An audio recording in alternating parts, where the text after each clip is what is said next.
Episode 7. The jealous neighbor. Maya hadn't planned to flirt. Honestly, she hadn't. But when the new tenant across the hall introduced himself as Ethan, tall, broad smile, carrying a box of vinyl records like some indie rom-com poster boy, her instinctive response was to joke, laugh, and welcome him with her usual whirlwind energy. It wasn't her fault Adrian chose that exact moment to step into the hallway. Briefcase in hand, expression as sharp as one of his courtroom glares.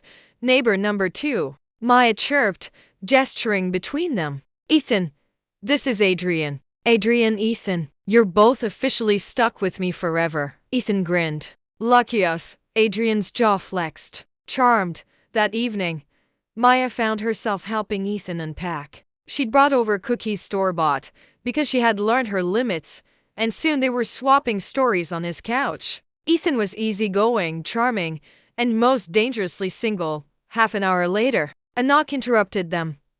Adrian. He stood in the doorway, hands in his pockets, gaze flicking from Maya to Ethan. Everything all right here? Ethan blinked. Yeah? Maya frowned. Why wouldn't it be? Adrian's eyes narrowed ever so slightly. Then he muttered, just checking.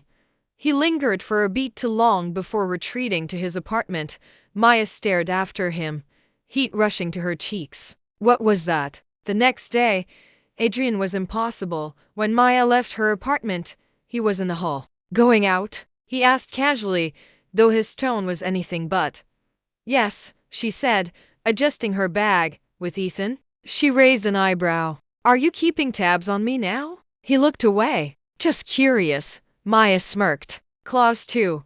If you're curious, you have to admit it's because you care. Adrian's lips thinned, but his ears went faintly pink. Victory. Saturday evening. Ethan invited Maya to a rooftop gathering. She wore her favorite sundress, hair curled, confidence buzzing. When she stepped into the hallway, Adrian nearly dropped his keys. Wow, he said before he could stop himself. Maya's stomach flipped. But then his jaw tightened, and he added, big night with Ethan? She forced a grin. Maybe. Jealous? Adrian didn't answer, which was, frankly, an answer in itself. The rooftop was lively.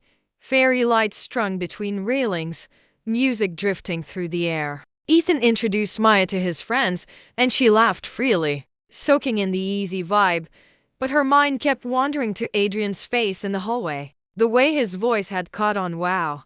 Halfway through the evening, her phone buzzed. Adrian, don't stay out too late. Maya, Dad, is that you? Adrian, just be careful. Maya rolled her eyes, but her heart did a somersault. When she returned later, the hallway was dim and quiet. Except, Adrian was leaning against her door, waiting. She froze. What are you doing here? Making sure you got back safe, he said simply. Her pulse raced. You didn't need to, I know. His gaze locked on hers, intense and unyielding. But I wanted to. The air between them thickened. Maya's playful retort died on her lips, because in that moment, Adrian wasn't the uptight lawyer or the exasperated neighbor. He was a man barely holding himself back. And God help her, she wanted him to stop holding back.